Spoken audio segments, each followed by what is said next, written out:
You're listening to Paris: A State of Mind on Paris Underground Radio.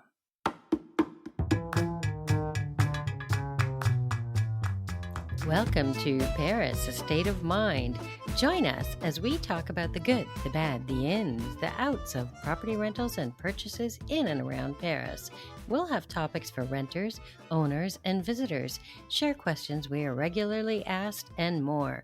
My name is Gail Boisclair of Perfectly Paris, and my co-host is Marie Pistinier of Lokim Paris. Be a part of it. Both of us are proud members of the SPLM, the first representative body of furnished rental professionals. Hey, Marie, and welcome to Springtime in Paris. Thank you, Gail, for this warm welcome. What are we going to talk about today, Gail? Well, today we're going to talk about, work in my apartment as a renter or house, and what can the owner do? So what kind of work can they do? Renovations that need to be done. Like for me as a tenant, I know that I have some responsibilities for the maintenance of apartments, but what can I expect from the owner of the apartment or house? So yes, I think we mentioned already some of the rental repair that you are entitled of, and you have to take in charge when you are a tenant. But the owner has to maintain and repair the properties for the full duration of the lease, and he will take care of everything that is not rental repairs. That's not the responsibility of the tenant. Okay. So, and yeah, I think we talked about stuff like that in 2 episodes that we did on État des lieux, the state of the apartment in episode 8 and 9. Touched on this a little bit, but we didn't get into nitty gritty, for example. So, what type of work is the owner's responsibility then? So regularly, he will be entitled for the work in common or private areas, such as, for example, intercom, where you have like our digicode, the thing that you have worked outside and inside your apartment in order to be connected. For example, he will be in charge of everything that add a value to the property. So it can be a new equipment, or even changing the parquet flooring, for example, or have a fully equipped kitchen, or for example if there is an elevator which is going to be installed in the building, for example. And he will have like the regular maintenance of things such as, for example, the shutters. If the shutters are not working fine, then he will be in charge of changing them, or for example outdated faucets and things like that. So this is a kind of the list can be a bit long, but this is a kind of thing that the owner will be in charge of. I think I have an outdated faucet, but anyway. Well, and what about energy performance? Not everybody might know what the heck we're talking about when we say those, but it is really a hot topic right now. Yes, exactly. The energy performance. So we have to be back to some episode on the sales or on the rentals. It's like we are running some diagnostics. Okay, so in order to check if the property has is burning a lot of energy or not, if it's sustainable or not. So it's typically one of the hottest topics right now, because if you are not, it can be you can have some trouble on the sales or even on the rentals of your apartment because of bad performances. And so, yes, of course, the owner can do this type of work, like, for example, insulation, changing the boiler or the water tank or the heaters, for example. This is the kind of thing that he can take care of. Of course, if the tenant didn't break it, like it has to be like the use of it, which give the responsibility. So that means that if I took an axe to my water heater, the owner won't have to replace it for me? No, exactly. You will have to Man, contact your home insurance to see if they man. eventually cover you in case of madness, temporary madness. Are there some repairs that are usually the tenant's responsibility that we can have the owner take care of? Yes, if the work on that are resulting from the time, for example, and all the normal use, or caused by force majeure, but this is really something else. But for example, your apartment have some paints which is peeling, for example. If the paint, for example, has been done over 7 years, like 7 years ago, then we consider like this is the usage, like the vétusté. We consider that the tenant will not be responsible for repainting the apartment and for paying the painting of the apartment. If the paint was done like a year ago and then there is major issue, usually the paint is peeling when it's old or when there is a damage. But when there is a damage, then it will be the insurance which will take care of the fees of the cost of this kind of thing. Yeah, it's my old apartment. I think you remember at my old place, that was like paint peeling haven, and the owner didn't want to do anything. That's another story. I could go on to a whole episode of how cranky I was with her. But anyway, as a tenant, am I forced to have the renovations done when I'm actually occupying the apartment? Yes, unfortunately, if it has to be done, then you cannot say, no, I don't allow you to come in. So there is a process. So, for example, the owner is obliged to warn the tenant before to say, okay, we are going to do this kind of renovation, for example, like to change the windows. So he has to inform him, especially if the person is has the information before. And or for example, when there is like scaffolding, this is like a huge classical thing, like from a day to another, you just find out that you have some scaffolding right on your window. And you usually the tenant are a bit annoyed by that. So they call us and say, okay, I was not aware. I don't have any light anymore. And it's going to be there for like a lot of time. So usually we don't have the information before. Like usually the owners, of course, know that some days there will be the renovation of the facade. They eventually vote for this to be done, but then we know that it's going to be done when the company's availability is right. So they only tell you that few days before. Eventually, you can have the information on the building details on the building area. Yeah, that's crazy when there's work going on the outside of the building, like on the facade. I've got that happening actually at an apartment that I manage, but it's the building next door. However, they need access to the courtyard of the building that I manage. So it's a whole big story. And yesterday, the poor renters sent me a photo of the bricky butt. Oh, and hey, and here's work that's going on inside my building.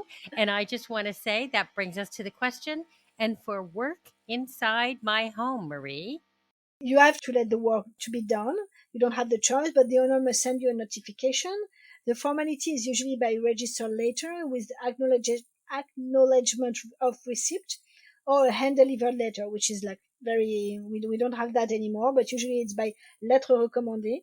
And the notice must specify the nature of the work, which is going to be improvement, emergency, energy performance, and usually it says how it's going to be done and when it's going to be done, like starting date, duration, need of access, like we need access from this time to this time and everything.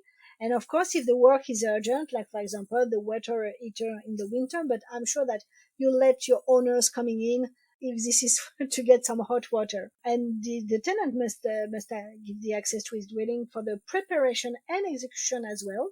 So it's not only the time of the renovation. If the guy needs to access in order to make sure that they're going to cover your floor, they're going to protect the windows, they need to be able to have access. But you are not forced to accept access on Saturdays, Sundays, or holidays, like bank holidays and days off. So I guess those are the best days for us to record podcasts so that I don't have work going on in my own home, which Exactly. seems to happen constantly.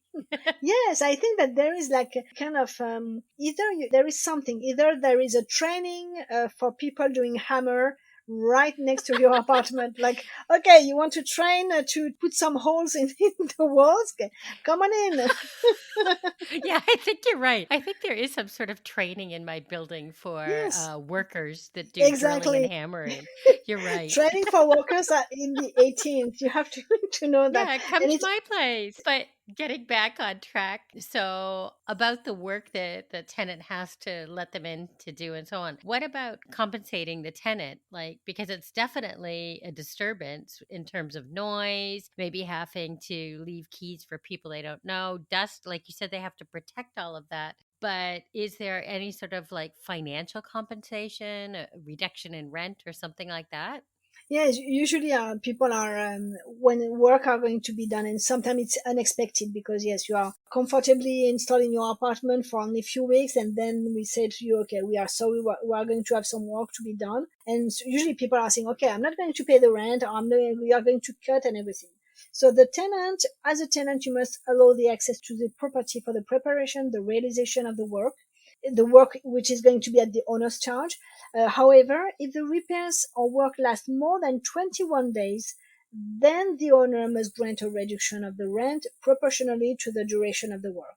In some cases, you can even go to court if you want to dispute if there is an argument with the owner about this. But most of the time, it reminds me of the case that we had. They had to change all the pipes in the building because in Parisian building, all building you have a lead right in the plumb Lead. Yeah, lead lead. in the pipes, and though those are supposed to be changed, you are not supposed to have any more lead in the pipes. It should be plastic one and everything. And so, but usually they follow the track of the pipe. So usually they break some walls, they break some like we call coverage. And of course, there is some work, some noise, and some dust, and you do have to leave the keys to someone because they need to access to all apartments in all the buildings, and they leave the thing open in order to make sure that there is no leak in between because they change pipe by pipe and meters by meters. And so, yeah. But you have to wait if there is no choice. If there is, for example, like a whole building and everything, then you have up to 21 days, you get nothing. Hmm. I remember in my old building, they had to do that because it was very old. They didn't take too long. They were pretty quick, but they did leave it all kind of ugly after. And And they are not forced to redo that. Like the right. companies who are Yeah. doing that, they have no obligation on doing any, and they don't repair the wall. Like they do the minimum they have, but if there was some tiles, then they don't have to put it back. So it will be in the owner expenses. So usually they don't expect that. And all the tenant is going to say, okay, but this is ugly. There is no paint on the coverage. It's like on wooden things, and but there is and usually there is some dust, like they say, okay, we're going to do the cleaning, but it's not a cleaning that you are going to do yourself. It's like it's a rough cleaning. They take away like the big piece of dust, but they are not going to see all the little details in order to leave your place perfectly clean. Yeah, I have actually another. I have so many stories and they're all true. Haha. So I have another apartment actually that there was a water leak that came from the main column in the bathroom between the apartment upstairs and the apartment that I manage. And basically, what they had to do, it was horrible. They had to break the wall on the two floors between the two floors and they had to replace the entire column. But the problem is, as you say, they replaced it, but of course it's not in the same spot. They couldn't put it exactly in the same spot because the wall was a little bit wet still and damp. So they put it in a little bit of a different spot, and the wall is completely open. And no exaggeration, there are now ants climbing on that little pipe in this open space of wall because it can't be sealed up yet because the wall is still damp. Well, yeah. It's So the like pro it's crazy, and the syndic doesn't want to help. Anyway, but anyway, getting off topic yet again. So, did the tenants often actually take a dispute to court for a judge's ruling? So by chance, no. At least from the property I manage since more than 15 years now, I didn't had that much. But it's true that people are usually not very happy with the work going on. But most of the time, we don't have the choice. It's not like we want to annoy the tenant for the fun. It's really something that has to be done. It's also because if you want to go to court, then you do have to be very specific and to prove that the owner is not respecting the rules. Like for example, the work is considered as abusive, that you didn't need that, but they forced you to have this work done and everything, or the condition defined in the notice was not that was given is not are not followed. But you do have, and the last point, but not least, if the owner is making the property impossible to live in or dangerous. But of course, you have to think that sometimes you don't know how, for example, if you say, okay, I'm going to put you to court because you told me that the work were going to be a week and then it's been 2 weeks, so I'm going to ask for some compensation and things like that.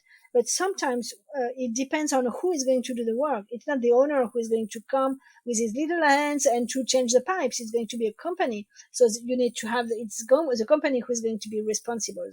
So when you want to put people to court, you have to make sure that you can actually have the people responsible who are going to be in charge and to be able to compensate you. If you're enjoying this episode of Paris, A State of Mind, you may also be interested in our sister podcast, Romancing in Paris. Join Lily as she shares her secret and some not so secret spots for lovers and lovers of Paris. And now back to Paris, A State of Mind. So, I mean, as a tenant, do I have the right to, for example, stop paying my rent if my landlord doesn't do work that should be done? No, this is, you cannot take the law into your own hands. You must respect your obligation to pay the rent, otherwise your lease may be terminated. So if you think that it's not fair, so you stop paying the rent because you consider that if the job has to be done, that means that you don't pay for the rent. This is you are going to put yourself in a bad situation. First, you must make sure that the repairs you are asking for are not in the list of the rental repairs. If this is something that you are as a tenant entitled to, just take a look on that. Usually the agency are going to give you the list of the type of rental repairs you're entitled for, but this is also something that you can find on the internet. It's a national law, so everyone can access the information. And if the owner is the tenant's responsibility, then the landlord will have the obligations to make the repair, to restore the hot water, for example. But first, you must therefore inform him of the problem. So when you have a problem, don't come to the agent or to the owner shouting at them like, "There's no hot water. You have to do that, or I'm not going to pay the rent." Okay, so okay, we know it's frustrating, especially when it's cold outside to miss some hot water.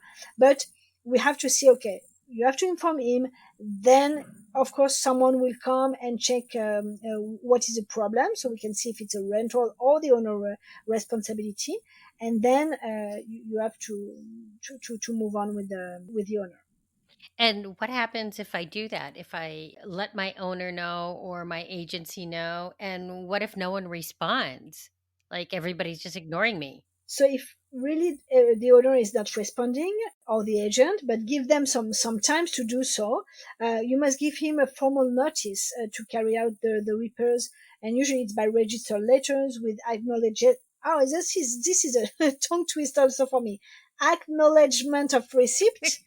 So, lettre recommandée. So you can have a proof that you have done that you have done the first step in order to start the process. Then, if he does not answer, then you can refer to we call the Departmental Conciliation Commission, and as a last resort, then you can go to court. Oh, holy cow. Okay, so the important points to remember: you must absolutely pay your rent, even if you don't feel like it, even if you're cranky, even if you're broke. Well, if you're broke, then, well, I don't know what you're going to do, but you still You have to pay contact your rent. this is another topic. If we are going to do a podcast about, like, if you cannot pay the rent because you are broke Oh, or that, then don't stay on mute. But this is another topic. I let you keep on. So you must pay the rent. oh, oh, yeah. So, yeah, the points to remember: you've got to pay your rent and you have to check who must carry out the work. And a question for you, Marie: what the heck is the Department Conciliation Commission?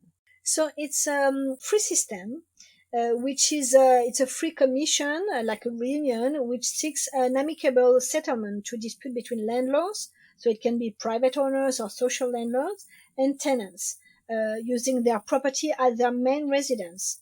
So this is to avoid the fact that you go to court. So this is like an in-between situation, and its commission is represented with equal representation of landlords and tenants. Ah, Yeah, so it's fair. It's supposed to be fair. between the things. So you bring them your dispute, you bring them the documents, you bring them the problem, you bring them pictures and everything. So they usually set up, so they get the thing, and then they usually set up a day where we can all meet around the table and see if we can find a compromise. And so you have, and the competent commission is where the accommodation is located. So you do have to look for the Commission départementale de conciliation in the city or village you are living in. So that's it. And so my points were good, right? Yes, So the exactly. steps. So the steps that you have to do. So first, you alert the landlord or the agent if there is a problem, and you put him on notice, but you allow time to answer. So you don't put him in notice like one day and then go to court the next day. So it has to be fair. So, and you have to have the proof that you have been doing everything you could in order to have this fixed in a timely manner, and like you gave all the information, and all this could be taken into consideration if you do have to go to the Departmental Conciliation Commission, if there's really nothing that you can do before, if the owner is not really answering and everything. And the last resort would be to go to court. This would be in case you cannot find any compromise, any solution when you are going on at the Departmental Conciliation Commission. So Mhm. this would be the step to do. But before going to that, usually you can really have time to exchange with the landlord or the agent. Sometimes think we would like to have them set up quick, but sometimes we simply cannot. So even if it's hot water, usually you have to find a plumber. You have to have him available to go to the apartment. You have him to check the thing to see if the problem is just like a little thing to set up, or this is a major change in the pieces you have. If this is that, of course there will be time in order to change it, and you cannot expect the owner to be able to move faster than the music, as we say in France, aller plus vite que la musique. We need to have that. So, and you cannot say to the owner, I'm not going to pay the rent, or you have to deduct a part of the rent because I'm not getting hot water for a week, for example. Even though you are feel that it's not fair, that you should have that, if the owner is making his best, or the plumber is doing his best, sometimes we cannot move faster than this. And Yeah. Yeah.